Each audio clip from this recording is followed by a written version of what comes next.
Doctor ortho Ayurvedic oil और capsule. अब दर्द भी घुटने टेकेगा।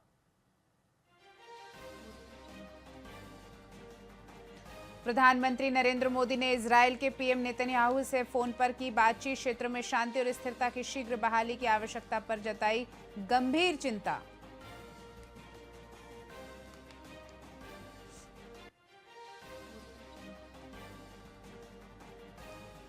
अहमदाबाद विमान हादसा, आईएमए गुजरात ने टाटा सन्स चेयरमैन को लिखा पत्र। बीजे मेडिकल कॉलेज के घायल और मृत छात्रों के लिए सहायता की अपील।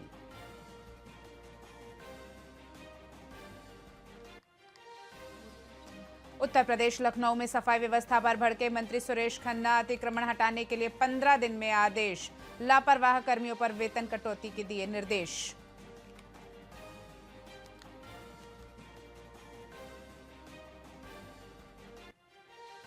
मध्य प्रदेश मुख्यमंत्री मोहन यादव का ऐलान। प्रदेश में ग्रीष्मकालीन मूंग और उड़द की खरीदी के लिए 19 जून से शुरू होगा किसानों का पंजीकरण। उपार्जन केंद्रों पर तैयार रहने का आग्रह।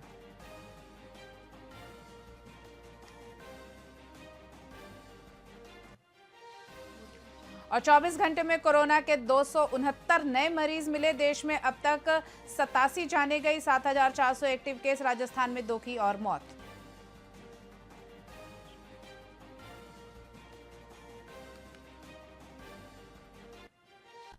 नमस्कार, स्वागत है आपका वीआईपी न्यूज में। मैं हूं आपके साथ डॉक्टर रानी रैकवार। छत्तीसगढ़ की खबरों की शुरुआत करते हैं और खबर राजनांद गांव से। सृष्टि कॉलोनी कमला कॉलेज के पास एक युवक के नशे की हालत में एक लड़की पर चाकू से हमला कर दिया।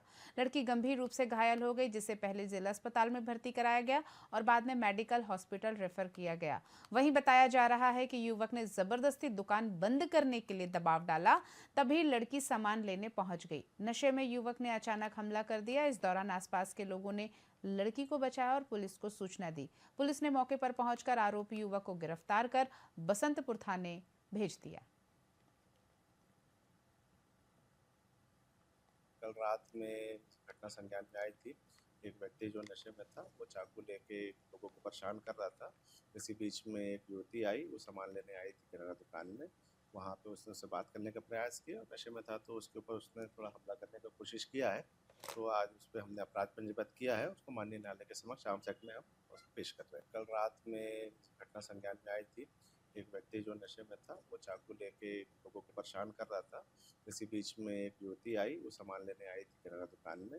वहाँ पे उसने उससे बात करने का प्रयास किया और नशे में था तो उसके ऊपर उसने थोड़ा हमला करने की कोशिश किया है। तो आज उस पर हमने अपराध पंजीबद्ध किया है। उसको माननीय न्यायालय के समक्ष आर्म्स एक्ट में हम उसको पेश कर रहे हैं। कल रात में कैलाश नगर के मठपारा वार्ड में प्रशासन की ओर से अचानक मकान अवैध बताकर खाली कराने के आदेश से स्थानीय लोग भड़क गए। बिना कोई नोटिस दिए सामान बाहर निकालने का प्रयास करने पर लोग गुस्से में आकर प्रशासन और राज्य सरकार के खिलाफ नारेबाजी करते हुए चक्का जाम कर दिया। वहीं स्थानीय लोगों का कहना है कि वे 40-50 साल से यहाँ रह रहे हैं और बिना बातचीत के मकान खाली करना अन्याय है। साथ ही लगभग 30 परिवार इस आदेश से प्रभावित हैं। इस दौरान पुलिस ने मौके पर आकर समझाने का प्रयास किया, लेकिन लोगों ने प्रशासन से संवाद कर समाधान निकालने की मांग की।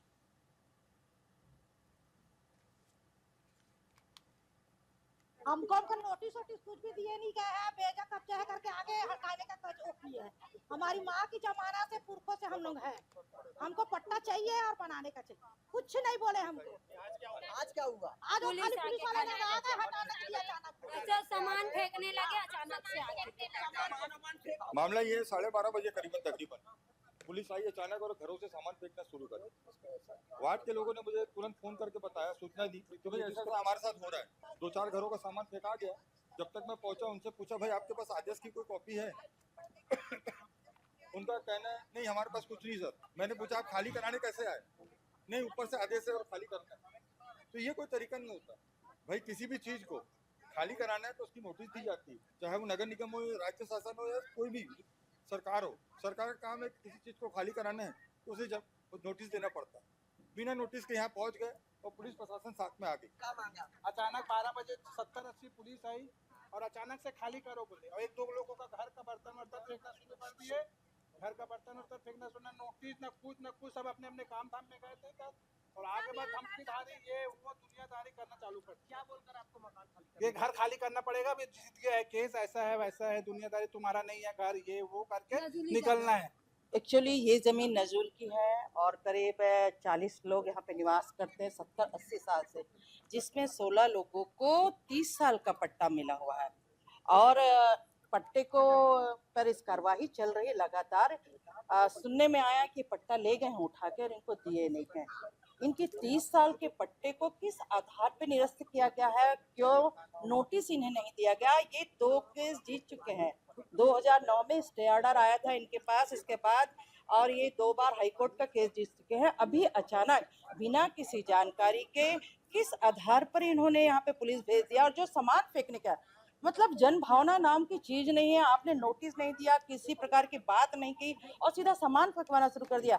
60 से 70 जहाँ पे कब्जा रहता साल तक, तो कोर्ट ऐसे भी कब्जे के आधार पर पट्टा दे देती है। इनके पास तो ऑलरेडी 30 साल का पट्टा है। तो इस प्रकार ये भाजपा की नीति है, जब जब भाजपा आती है इसी प्रकार के लोग बसे लोगों को, गरीब लोगों को यहाँ से हटाने का काम शुरू करती है, बेरोजगार करना शुरू करती है, रोजगार खत्म करने की कोशिश की। हमको नोटिस वोटिस कुछ भी दिए नहीं गए हैं, बेजा कब्जा है करके आगे।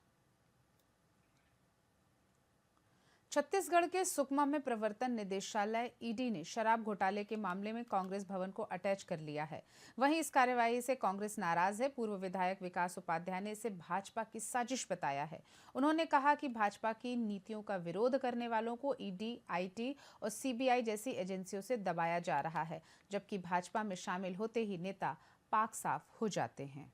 देखिए, भारतीय जनता पार्टी की सरकार केंद्र में है और राज्य में है। जिस प्रकार से कांग्रेस पार्टी को बदनाम करने के लिए Bharatiya Janata party ED, ID, income tax, CBI का साथ लेती है।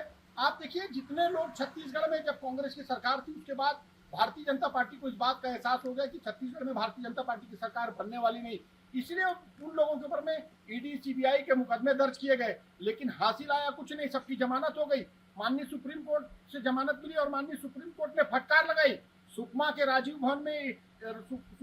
भवन को ईडी ने जो अपने साथ अटैच किया है, ये कांग्रेस को बदनाम करने के लिए भारतीय जनता पार्टी की साजिश है। जो उनकी गलत नीति और गलत विचारधारा को मानने वाले लोग नहीं हैं, उनके खिलाफ ईडी, आईडी, इनकम टैक्स के मामले चलाते हैं।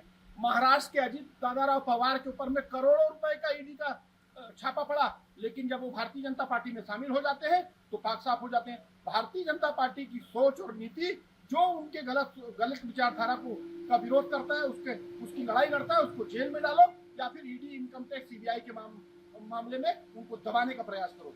देखिए, कोरबा जिले के बांगी मोंगरा थाना क्षेत्र में पूर्व पार्षद पवन गुप्ता और उनके 2 साथियों पर 2 युवकों पर हमला करने के गंभीर आरोप लगे हैं। गजरा अफसर कॉलोनी के पास पूर्व पार्षद और उनके साथियों ने अभद्रता, मारपीट और जानलेवा हमला किया। इसके बाद पुलिस थाने पहुंचे, जहां पूर्व पार्षद और समर्थकों के बीच पुलिस के सामने बहस कैमरे में कैद हो गई। ये घटना जिले में चर्चा का विषय बनी हुई है।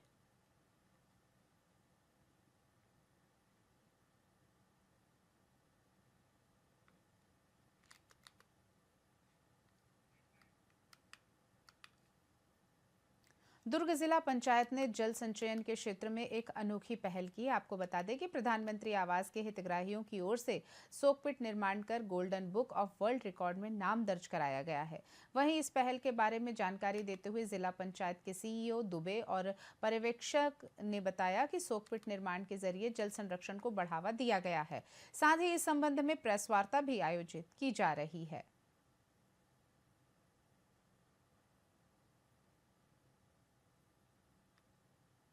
This is Dr. Manish Vishnuvi and Asia Head Golden Book of World Records.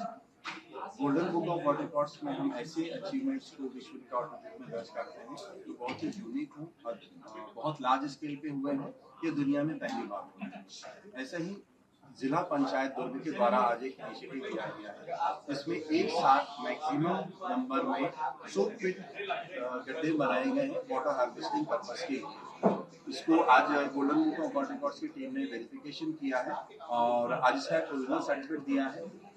Golden book of world records ने जिला पंचायत दुर्ग के इस कार्य को आज स्वर्णाक्षरों में golden book of world records में अंकित किया है और इसके जो प्रोविजनल सर्टिफिकेट है वो सीईओ जिला पंचायत दुर्ग श्री बजरंग दुबे जी को प्रदान किया गया है और इसका जो फाइनल डेटा है उसको अब हमारी टीम चेक कर रही है, बहुत जल्दी इसका फाइनल सर्टिफिकेट। मैं बताना चाहूँगा प्रधानमंत्री आवास योजना के जो चिन्हित हितग्राही थे, ऐसे 1200 हितग्राही हमने चिन्हित किया और उनसे बातचीत की कि भाई अगर हम सोकपिट का निर्माण करते हैं तो जो भी आपका नॉर्मल वाटर डिस्चार्ज है आपके घर का, उससे आपका ग्राउंड वाटर लेवल मेंटेन रहेगा। आज की तिथि निर्धारित की गई, golden book of world record से श्री मनीष बिस्मिल जी और उनकी टीम आई थी और आज 8 से 10 बजे तक हम तीनों ब्लॉक्स में अलग अलग जगहों पर गए, उनकी टीम ने वेरिफिकेशन किया। अभी डेटा फाइनल कंपाइलेशन के लेवल पर है, थोड़ी देर में हम संख्या उसका प्राप्त कर लेंगे कि कितने एग्जैक्टली 1200 का आंकड़ा हम जरूर क्रॉस करेंगे।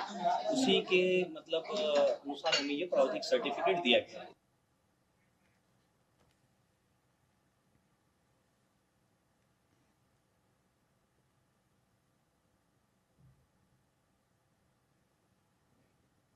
महमंद ग्राम पंचायत में नागेंद्र राय की ओर से पंचायत के फैसले को नजरअंदाज कर जबरन सीढ़ी तोड़ने, अभद्र भाषा का प्रयोग करने और जान से मारने की धमकी देने पर सैकड़ों ग्रामीण भड़क गए। उन्होंने थाने का घेराव कर आरोपी के खिलाफ एफआईआर दर्ज करने की मांग की। वहीं ग्रामीणों का कहना है कि नागेंद्र राय लगातार पंचायत व्यवस्था की अवहेलना कर गुंडागर्दी कर रहा है। साथ ही उन्होंने प्रशासन की लापरवाही पर नाराजगी जताई और चेतावनी दी कि यदि जल्द कार्यवाही नहीं हुई तो वे जिला स्तर पर बड़ा आंदोलन करेंगे। हम लोग आज थाने में जो जिस तरीके से वहाँ पर एक माफिया राय पंचायत में जो डिस्टर्ब कर रहे हैं, भाई वो 15 साल पंचायत चलाए, उनका कोई डिस्टर्ब नहीं हुआ।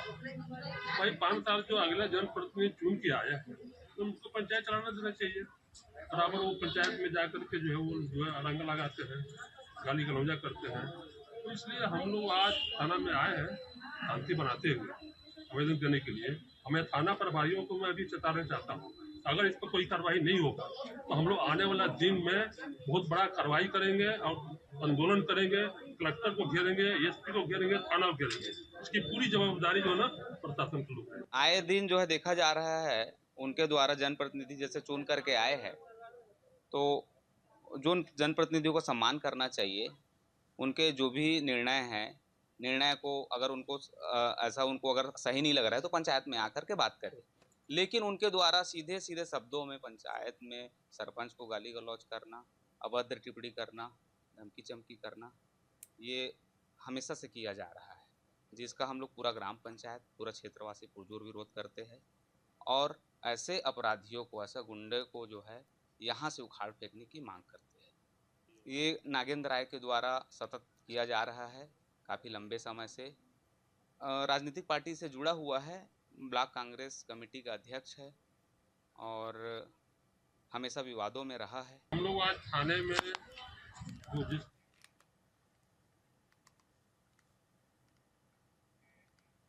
इंडियन नेशनल कांग्रेस ने अपने सोशल मीडिया हैंडल के माध्यम से रायगढ़ में हो रहे विकास कार्यों को लेकर राज्य के वित्त मंत्री ओपी चौधरी पर निशाना साधा है। कांग्रेस का आरोप है कि मरीन ड्राइव जैसे प्रोजेक्ट के लिए सैकड़ों गरीबों के आशियाने तोड़े जा रहे हैं और शहर को उजाड़ा जा रहा है। कांग्रेस ने वीडियो जारी करके कहा है कि रायगढ़ शहर पूरी रात नहीं सोया और सुबह तबाही लेकर आई।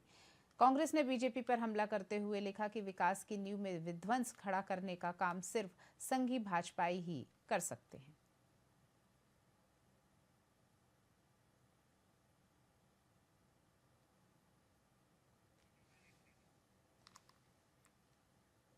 अहमदाबाद प्लेन क्रैश में जान गंवाने वाले लोगों को कांग्रेस पार्टी की ओर से शहीद चौक में श्रद्धांजलि दी गई। आपको बता दें कि इस मौके पर पूर्व विधायक अरुण वोरा, एनएसयूआई उपाध्यक्ष मेजर सागर सहित कई कांग्रेस पदाधिकारी मौजूद रहे।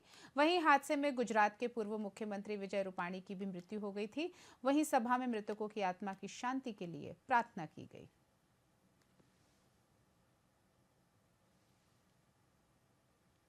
अहमदाबाद जो प्लेन क्रैश में जो हादसा हुआ है उसमें बहुत दुखी है, लेकिन हम सब एनएसयूआई के साथ हैं। शहीद चौक में हम लोग कैंडल मार्च कर रहे हैं। यह हृदय घटना है जिसे कभी भी भूला नहीं जा सकेगा। अहमदाबाद से इंडिया का विमान लंदन जा रहा था और उड़ान भरने के 5 मिनट बाद ही विमान क्रैश हो गया, जिसमें 242 लोग काल कर पूरा देश इस दुख की घड़ी में संतप्त परिवारों के साथ है और ईश्वर से प्रार्थना करता है कि उनकी आत्मा को जो काल कलयुग में है शांति प्रदान करें। देश भर में कोरोना के नए वेरिएंट JN1 के मामले में तेजी से वृद्धि हो रही है। आपको बता दें कि छत्तीसगढ़ में 87 नए केस मिले, जिनमें से 42 एक्टिव हैं। मरीजों में सर्दी, खांसी, बुखार जैसे लक्षण पाए गए हैं। वहीं बिलासपुर में अब तक 16 मरीजों की पहचान हुई है, जिनमें एक को अरबी हॉस्पिटल में भर्ती कराया गया है, बाकी होम आइसोलेशन में हैं। जिला प्रशासन ने अलर्ट जारी कर दिया है, साथ ही जाँच की सुविधा शुरू कर दी है और जरूरत पड़ने पर वायरोलॉजी लैब भी सक्रिय की जाएगी। कोविड के कुछ मरीजों का पता चला था अभी एक हफ्ते 10 दिन से। हमारे ज़िले में अभी 16 केस हैं, 16 एक्टिव केस हैं। एक केस आरबी हॉस्पिटल में भर्ती है, बाकी किसी केस में कोई गंभीरता नहीं है। सब होम आइसोलेशन में हैं और साधारण दवाइयों से सब ठीक हो रहे हैं। नहीं, दिशा निर्देश तो पहले से भी जारी है। जब पहले कोविड आया था तब दिशा निर्देश जारी किए गए थे कि कोरोना का मरीज जैसे सर्दी, जुकाम, बुखार ये लक्षण होते हैं तो हर व्यक्ति को मास्क लगाना है, लोगों से 5-6 फीट दूर से बात करना है, बहुत नज़दीक नहीं जाना है, हाथ नहीं मिलाना है, हाथ जोड़ के नमस्ते प्रणाम करना है दूर से, और बार बार सब जगह जाते हैं हर चीज़ को छूते रहते हैं तो हाथ को बार बार धोते रहना है। Frequent hand washing and distance of 6 feet, यही उसकी सावधानी है। दूसरा, यदि किसी को बुखार खांसी आ जाता है घर में भी तो उस व्यक्ति को आइसोलेटेड रहना है। मतलब हॉस्पिटल भर्ती होना ज़रूरी नहीं है, लेकिन अपने घर के ही एक अलग कमरे में रहें, उनको लोग नज़दीक न जाएं, 5-6 फीट दूर रहें, खाना पानी दूर से दे दें, उनका बर्तन अलग कर दें, उनका कमरा अलग कर दें। उनके नज़दीक नहीं जाएंगे तो और किसी को यह फैलने की संभावना कम रहती है। कोविड के खबर बिलासपुर से है। जिले के करीब 2 दर्जन शिक्षक स्कूल में पढ़ाने के बजाय सरकारी कार्यालयों में बाबूगिरी कर रहे हैं। ये शिक्षक तहसील, SDM, कलेक्टर ऑफिस, साक्षरता मिशन और हॉस्टल जैसे दफ्तरों में सालों से अटैच हैं। वहीं अब स्कूल शिक्षा विभाग ने इन शिक्षकों को मूल शाला में वापस भेजने का निर्णय लिया है।